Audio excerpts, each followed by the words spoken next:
if we could just get rid of some of the most pernicious and noxious excesses, what would be the triumphs you would go for first? What would really thrill you as an objective reached?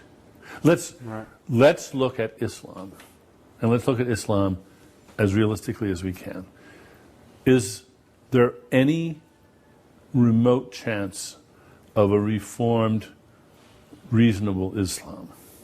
Well, isn't the present savage Islam actually rather recent? Isn't it the Wahhabi? You have to go back quite a ways, I think, to get only up to a point. I mean, I think there's, and again, none of us are the, whether we're equipped to do it, we're not the most persuasive mouthpieces of this criticism. Yep. I mean, it takes someone like Ayaan Hirsi Ali or a Muslim scholar, someone like Ibn Waraq, to authentically criticize Islam and have it be heard by people, but especially the secular liberals of a sort who don't trust our take on this. But it seems to me you have different historical moments in the history of Islam that are distinct. One where Islam really has, you have some Muslim, you have a caliphate, or you have some Muslim country which has a reign of Islam and is unmolested, but for whatever period of time from the outside, and then Islam can be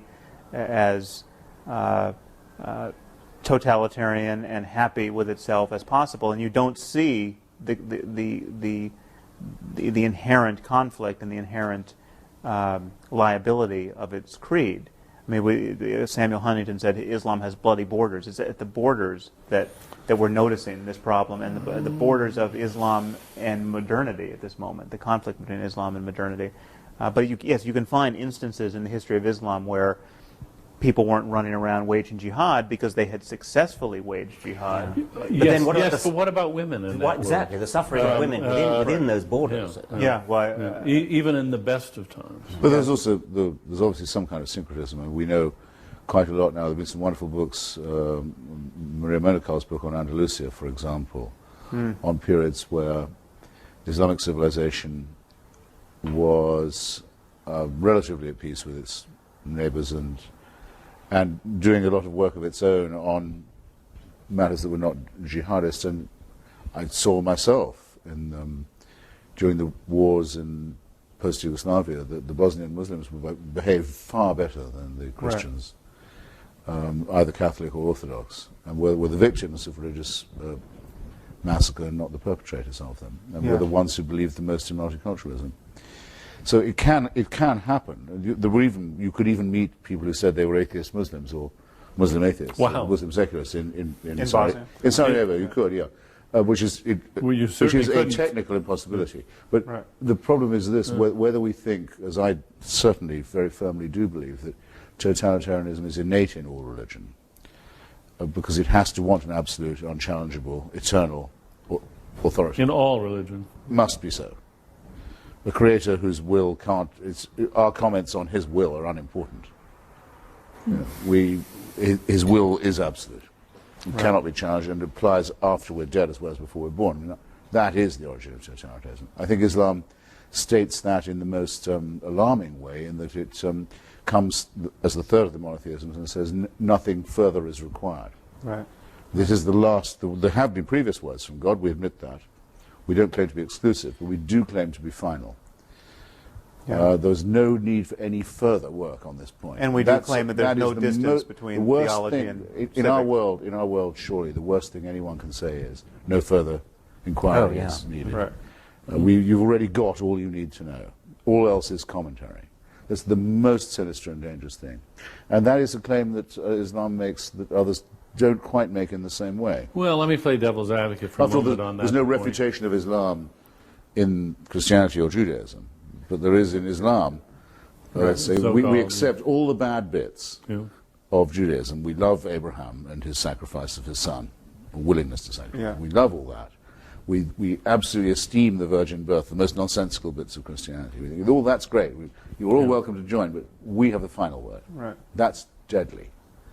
Yes. And I think our existence is incompatible with that preaching. let me just play devil's advocate for a moment, so at least we're clear what the position is. I'd rather speak for the devil pro bono myself. Well, okay. We can all speak for the devil. I'm sure a lot of people think we're doing just that.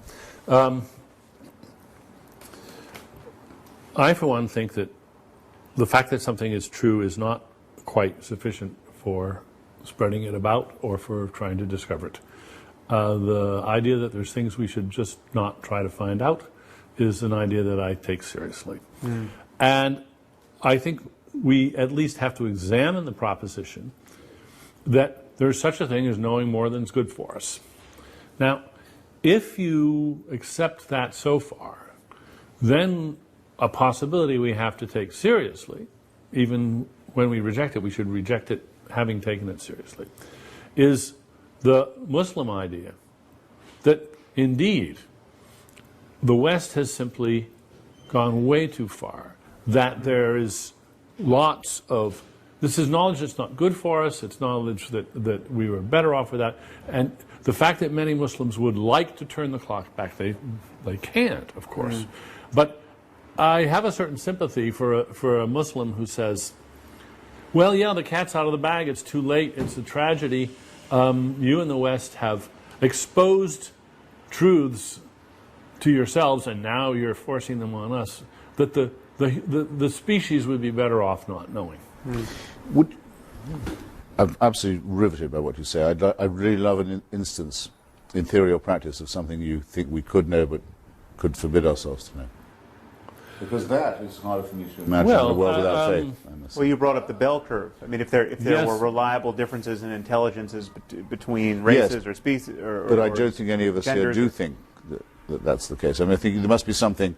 You must have thought of something you could believe but wish you didn't know. Oh, I don't think it's hard to dream up things which, if they were true, it might be better for the human race to go on not knowing them.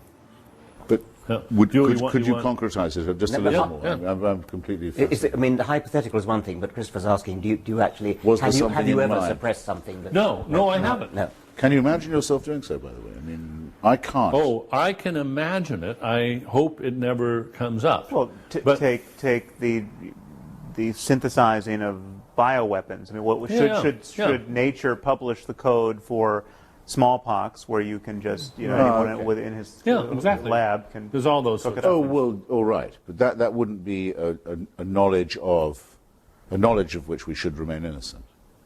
Well, That would be I think- that would be more like a I capacity. think with foresight, it's certainly you can conceive of a circumstance where someone can seek knowledge, the only conceivable application of which would be unethical, or the dissemination of which would put power in the wrong hands. Or, Yes. I mean, but actually, you brought up something which I think is crucial here, because it's not so much the spread of the wrong of seditious truths to Islam or the rest of the world that I think we're guilty of in the eyes of our opponents. It's the not honoring of facts that are not easily quantified and easily discussed in science. I mean, the classic retort to all of us is, prove to me that you love your wife. I mean, as though this is a knockdown argument against atheism. You can't prove it. Well, if you unpack that a little bit, you can prove it. You can demonstrate it. We know what we mean by love. But there is this domain of the sacred that is not easily captured by science, and scientific discourse has really ceded it to religious discourse historically. Well, and artistic discourse, yeah, which is yes. not religious necessarily. But I would argue it's not even well captured by art necessarily. There's something in the same way that love is not really well captured by art, and compassion is not. Well, I mean, you can represent it in art, but it's not reducible to. You don't go into the museum and find compassion in its purest form. And I think there's something about the way we, as atheists, merely dismiss the bogus claims of religious people that